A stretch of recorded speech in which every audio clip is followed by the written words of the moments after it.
It's time now for a look at the latest on local news. In the news, Judge Anthony Harrison on the bench Friday accepting plea agreements and handing out sentences. He says he'll have the trial calendar ready for this week for the May 3rd date when a couple of juries will be selected to hear those cases. Again, we'll find out which cases when the calendar is available this week. In the plea agreements on Friday, Kara Tarber will be officially sentenced May 3rd before juries are selected, but the plea agreement calls for her pleading guilty to trafficking in heroin. She'll be sentenced to 30 years with the first 10 to be served in prison. She's 34 years of age. She's also ordered to pay a $100,000 fine. That's the agreement. Again, she'll be officially sentenced on May the 3rd. Other plea agreements and sentences, 41-year-old Jarvis Fulmore pled guilty to sale of cocaine. He receives 5 years probation. The GBI task force set up a sting.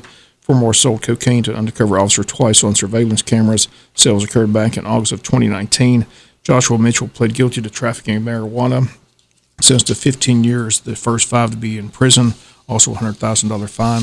25-year-old Mary Burgoyne pled guilty to possession of marijuana with intent to distribute, 4 years probation, a $1,000 fine. A couple of plea agreements turned down by Judge Harrison, one involving Randall James, charged with fleeing and attempting to elude police, and aggravated assault on a police officer. Officer was in court telling the judge that he was adamantly opposed to the agreement. Judge denied the plea and will put it on a future calendar. Also, the judge refused a plea deal in the case of the State of Georgia versus Allison Dean, who's charged with aggravated assault. Victim asking the judge to deny the plea deal, which he did, and that also will be put on a future court calendar. One final plea deal, Dustin Withrow pled guilty to aggravated assault, 20 years, the first 2 to be served in prison, remainder on probation. Once again, Judge Harrison back in court on the bench on May the 3rd, again for jury selections and more pleas. And again, the official sentencing of Kara Tarber, who again will be sentenced to 30 years, 10 in prison for trafficking heroin here in Wayne County. We'll be back with more news after this word from our sponsor, the commercial messages, so please stay tuned. Final notes and commissioners met Friday High School Drama Department meeting once again performing their spring production, 10 Little Indians personnel. Meeting lasted approximately an hour and 20 minutes before exam for Thursday, Friday, and Saturday, April 29th, 30th, and May 1st at 7 p.m. has learned that the discussion Wayne County High School appears to be who will be the next police chief available at the door. Doors currently 2 men share that responsibility as both Alex Roach and Perry Morgan. This Saturday is the Altamar River Run, sponsored by Wayne County Board of Tourism. Was postponed a few weeks ago, except for this Saturday, May 1st. Still time to register. It's a $10 entry fee per paddler prior to Saturday, $15 the day they start. Children attend on the paddle for free with an adult.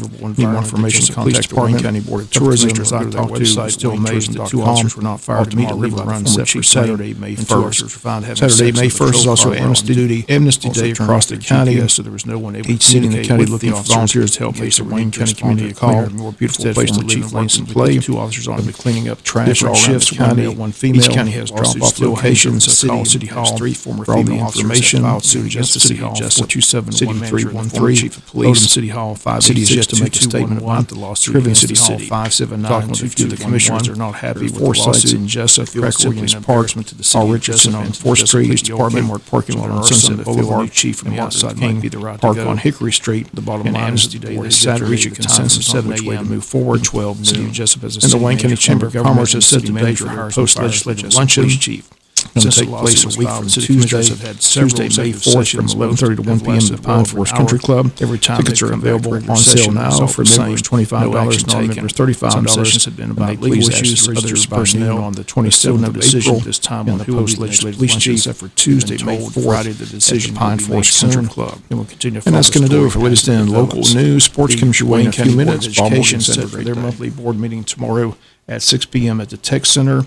On the agenda, discussion about school system facilities, also capital project update from Dr. Sean Kelly, budget discussions for fiscal year 22, COVID-19 update, student code of conduct, best practices will be discussed, also school-based initiatives, financial management of financial report for the March financial report, and also they'll discuss the fiscal year 20 audit report, also an executive session to discuss personnel. All that's set for tomorrow night at 6 p.m. at the Tech Center. We'll be back with some final news notes after this word from our sponsor of the commercial messages, so please stay tuned.